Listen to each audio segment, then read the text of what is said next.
Our first guest tonight is an Emmy-nominated actress, writer, and director you know from her shows Girls and Too Much, and her films Tiny Furniture and Catherine Called Birdie. Her memoir, Fame Sick, debuted at #1 on the New York Times bestseller list. It's available now wherever you buy your books. Please welcome back to the show, my friend Lena Dunham, everybody.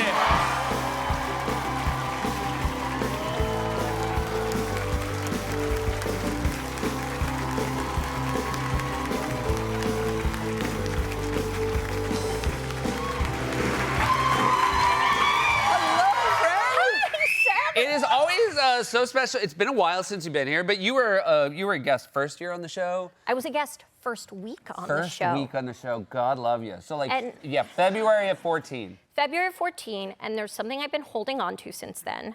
Okay. That I was hoping we could talk about. It's your time. I want you to know I'm not mad at you. Oh, well. But I think it's better that we just put it out in the open now. Yeah, totally. And I'm glad we didn't do it backstage. Me too. You came back there and I thought, why do it with no one around when you could do it with everyone around? Yeah. So it was your first week doing the show. Yeah. And you had just left, obviously being head writer at SNL. I had, yeah. And you came up to visit, and I said, Seth, because you're my friend, I said, Seth, I'm having a lot of trouble with my monologue, and I'm trying to rewrite it, and do you think you could stay here for a couple minutes and help me? And you went, no. And then I looked, I wasn't upset at the time, but then I looked and I was like, a lot of really hard stuff happened to me over the last 10 years. It's in the book. I don't know if you read it yet. And maybe had my monologue gone better, Girls might still be on the air. Oh, my God. I might not have had some of these really trying times. I might not have had to have my uterus removed, Seth. So you're thinking if I had helped, just not even written it, just helped a little bit, you'd still have your uterus. Yeah. You know what? I still have no regrets. I'm so sorry, Lena. Honestly, me neither. Me neither, because I got to put it all into this story. And it's a wonderful book. Congratulations. Thank you. And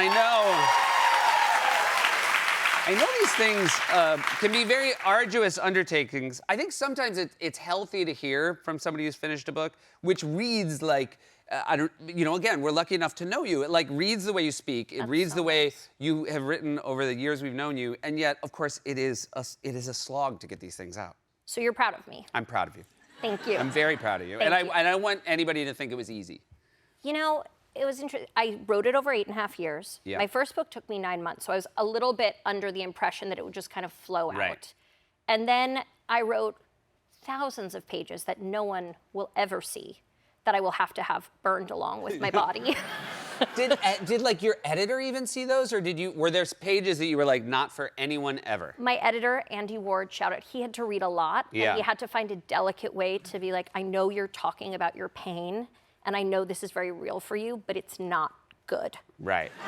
That must be hard to hear. I know this hurt, but it is a snooze to read. That's sort of, he was like, you know how you're spending the whole book being like, I'm not crazy. You kind of sound crazy.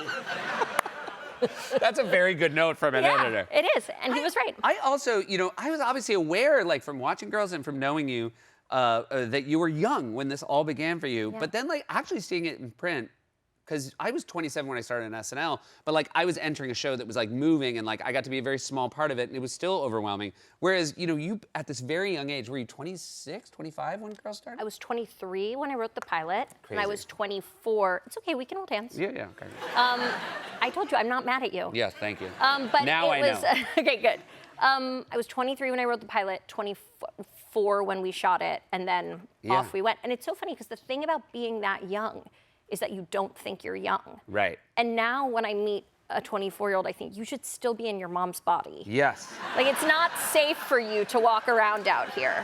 It's so true. I also think, and it comes up in the book, I think one of the things about your success and the fact that, you were speaking for a lot of 24-year-olds is people forgot how young you were, right? You seemed, from the outside, you seemed like someone who was so capable that I think people sometimes forgot you were a young person when they talked about you. And you sort of, you're very honest about, again, even when you were so successful and people would tell you, focus on what's good, it's so hard at any age to read negative thoughts about you that other people have. But when I think about somebody 24, 25, 26 having to go through that. It's hard to imagine. I still lived with my parents when I started making the show. Yeah. So anyone might have thought I was mature until they dropped me off at my at my childhood bedroom, which had like a mural of bunnies dancing. Like it was a room for a baby. That is unbelievable. But 27 is so young. In guy years, 27's 16. Yeah, it really is. That's wild. Yeah, no, I that don't was, think, yeah. honestly, I love men, but I don't think they should be allowed out of the house until they're 32. No. It is not. I mean, by the way, 32. Thank I you. think it's very. And when I'm president, no man will be allowed out of the house until they're 32. This is such an interesting presidential platform. I think it really has legs. Thank you. I have a lot more questions about your wonderful book. We'll be right back with Lena after this. Welcome back. We're here with Lena Dunham. Everybody, you talk about, I was fascinated by the use of aliases to check into a hotel, to make a restaurant reservation, and the aliases you've used over the years. Yes, I listed them all in the book. I can't use those anymore. It wouldn't have occurred to me to use an alias, but someone told me, you should do this. And so my first one was Lori Reynolds. Yep. My mom's name is Lori, and my grandma's last name is Reynolds. So very nice. Pulled from your past. Pulled from my past. Yeah. My second one was Ruth Stein, just because I feel that that's who I am inside. Right. I think like there's that thing too, like when you check in, you want the name to be like, you don't want them to be like, this isn't who I thought. Yeah, you don't want to be like, I'm Anastasia Beverly Hills. Right. You want them to believe you. Yes. And I feel I can be believed as a Ruth Stein. Yes, Lori Reynolds, check. Then I went for Rose O'Neal, and she was the inventor of the Kewpie doll. Okay. And America's first self-made female millionaire. Wow, that's a good one. That's a nice. Until she wasted it all on drink and men, but before that, she was doing really well. Yep. And then I went for Renata Halpern, Yep. which is pretty niche. It's the novelist in the Nick Nolte Barbra Streisand film, The Prince of Tides. Oh, wow. So, and anyone who picks up on that, I go, okay, you see me. Yeah. But I think the mistake that people make is they have too much fun with it. Yeah, you just like, they were simple, like nice little tributes and. Simple, easy. So if I were to check in under an alias, what do you think I could get away with?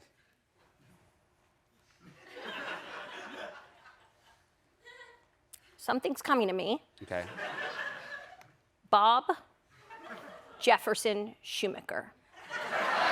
Bob Jefferson Schumacher. I'm not comfortable using three names. It has a dash. Okay. So it's my last name your is last Jefferson name is Schumacher. Jefferson Schumacher. Gotcha. My first name's not Bob Jefferson. No, your name is Robert, but Yeah. you go by Bob Jefferson Gotcha. Schumacher. This whole time I'm like, what was Nick Nolte's name in Prince of Tides? And I think, oh, I got it, Tom Wingo. Oh my God, you're Look at good. that. You're good. I'm so proud of myself. That was amazing. So proud of myself. That was beautiful. Well, one of the only people who recognized the alias was the woman who accepts packages at my P.O. box in Connecticut. Oh and my she God. was like, what the heck is Renata Halpern doing getting all... I thought she was invented. Like it was that kind Oh, of... wow, you Yeah. got a real like Prince of Tides I head. got a real Prince of Tides head. And so then on this tour, I tried a new name and everyone around me rejected it. Oh, interesting. Roundly rejected it. I got a little cocky and I went Barbara Bookmaker. Yeah. I mean, I think even, and this, obviously you can tell this room is they're huge fans of yours, and we all So collectively nice. yeah. No, it was... It's no good. Everyone around me was like, you're on a book tour, like calm down. Yeah. You make one book and you lose it completely. Yeah. I mean, literally the only thing that would be worse is Barbara Book Tour. Well, that's what I'm switching it to. We talked about your dog last time you were here, and I have some shame because my dog recently passed away, Frisbee, and Frisbee was a I had to really suffer special through. person. I had to suffer through years of my dear friend Andy Samberg telling me that my dog was ugly, and I maybe was a little unkind to your dog, and so I just want to say, I am having a hard time changing my tune. The only people who think that she's a literal supermodel, we feel that she is the Giselle Bundchen of dogs, are my husband and I. Yeah. And sometimes I wake up and I hear him going, you're a beautiful girl, you're such a beautiful girl. And people say things about her in the street because it's... They say things or yelp things? They yelp things.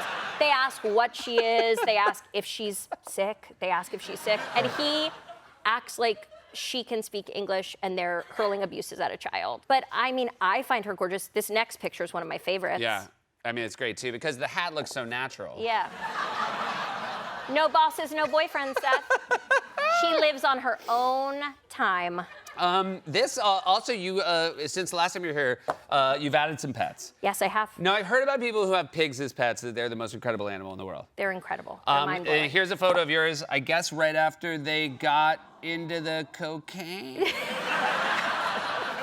They broke into a yogurt parfait. Did they really? Yes, they broke into a yogurt parfait, and they were so proud of themselves. The boy is Victor, and that's Cherry. Yeah. And if you wondered, they're not brother and sister, they're husband and wife. Oh, that's wonderful. Yeah. And is it everything that I've heard it is? Is it just the greatest animals in the world? They're the greatest animals in the world. They're brilliant. Yeah. They have incredible senses of humor. Yeah. They- I mean, by the way, they figured out how to get in the parfait. They did. They cry sometimes when they hear music that they love. Really? Big, wobbly tears. His favorite singer is Lana Del Rey, Yeah. and she likes Mozart. Oh my God. Yeah. What a lovely family you've put together. I feel really lucky. Yeah. They- And what favorite musician? Oh, this is easy. This is so easy. She's a brat girl. She's Very here. rare. You know that's a brat That's a girl. brat girl. Lena, don't be a stranger. You have to come back again very soon. Would you like me to sign your book? Okay. Okay. You guys, I only have pencil. That's the That's problem. all right. Okay, great. Here you go. Dear Seth, Yes. I'm not angry. I love you very much, but only as a friend. XX. Lena. Lena Dunham! Namesake is available now. Wherever you buy your book, stick around. We'll be right back with Carl Urban.